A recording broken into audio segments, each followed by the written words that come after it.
السلام علیکم ورحمۃ اللہ وبرکاتہ۔ آج جس حوالے سے بات کرنا چاہوں گی وہ یہ ہے کہ مشرکین کے لیے دعائے مغفرت ممنوع ہے۔ تو یہاں پر میں صحیح البخاری کی حدیث بیان کرتی ہوں۔ حضرت مسیب بیان کرتے ہیں کہ جب ابو طالب کا وقت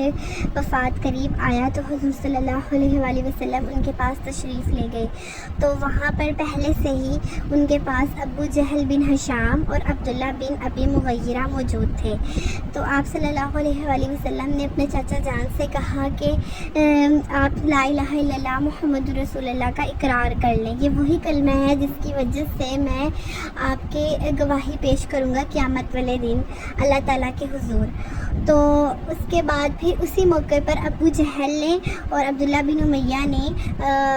ابو طالب سے کہا کہ کیا تم اپنے باپ دادا کے دین سے منحرف ہو جاؤ گے، کیا وہاں سے ہٹ جاؤ گے، اس دین کو کیوں چھوڑ رہے ہو؟ تو پھر اس بار بار وہ اپنی بات دہراتے رہے اور حضرت محمد صلی اللہ علیہ وآلہ وسلم بار بار اپنے چاچا جان سے یہ کہتے رہے کہ لا الہ الا اللہ محمد رسول اللہ کا اقرار کر لیں۔ تو پھر اس کے بعد انہوں نے جواب دیا کہ ابو طالب نے جواب دیا کہ میں اپنے باپ کے دین پر قائم ہوں، میں دین عبد المطلب پر قائم ہوں۔ اور پھر کہا کلمہ لا الہ الا اللہ کا اقرار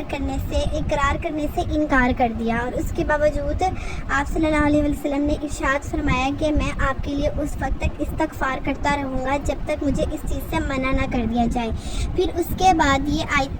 آیت نازل ہوئی جو یہ ہے، جو سورہ توبہ کی ہے، آیت 113 یہاں پر، جس کا ترجمہ یہ ہے کہ نبی صلی اللہ علیہ وآلہ وسلم کو اور ان لوگوں کو جو ایمان لائے ہیں یہ بات بالکل بھی زیبا نہیں دیتی کہ مشرکین کے لیے مغفرت کی دعا کریں، اگرچہ وہ ان کے اپنے رشتہ دار ہی، قریبی رشتہ دار ہی کیوں نہ ہو، جبکہ ان پر یہ بات ثابت ہو چکی ہے کہ وہ جہنم کے مستحق ہیں۔ تو اس وجہ سے منع فرمایا گیا ہے۔ اور یہاں پر میں اس کے علاوہ بھی اور بھی حوالے دینا چاہوں گی قرآن پاک سے۔ اس میں ہے سورہ قصص کی آیت نمبر 56، جس کے بارے میں یہ ہے کہ بے شک آپ کسی ایسے شخص کو جس کو آپ چاہتے ہیں ہدایت نہیں دے سکتے، بلکہ اللہ تعالیٰ جسے چاہتا ہے خود ہدایت دیتا ہے، یعنی کہ ہدایت بھی اسے ہی ملتی ہے جس کو اللہ تعالیٰ چاہتا ہے۔ اللہ تعالیٰ قرآن پاک میں بھی فرما رہے ہیں کہ ہدایت میں صرف اسے ہی دیتا ہوں جسے میں چاہتا ہوں، اور جس کو میں گمراہ کر دوں تو وہ گمراہی پر ہی ہے، بے شک وہ گمراہ ہی ہے۔ اور ایک دوسری آیت کا حوالہ یہاں سے میں دینا چاہوں گی، سورہ نساء کا، سورہ نساء آیت نمبر 17، اس کے بارے میں جس میں اللہ تعالیٰ بیان کر رہے ہیں کہ توبہ کی جو قبولیت ہے وہ اللہ تعالیٰ کے ہاں صرف انہی لوگوں کو نصیب ہوتی ہے جو نادانی سے برائی کر بیٹھتے ہیں اور پھر جلدی توبہ کر لیتے ہیں۔ ایسے لوگوں پر اللہ تعالیٰ مہربانی فرماتے ہیں، یعنی ان کی توبہ کو قبول کرتے ہیں، اور وہ سب کچھ جاننے والا اور سمجھنے والے ہیں، بے شک۔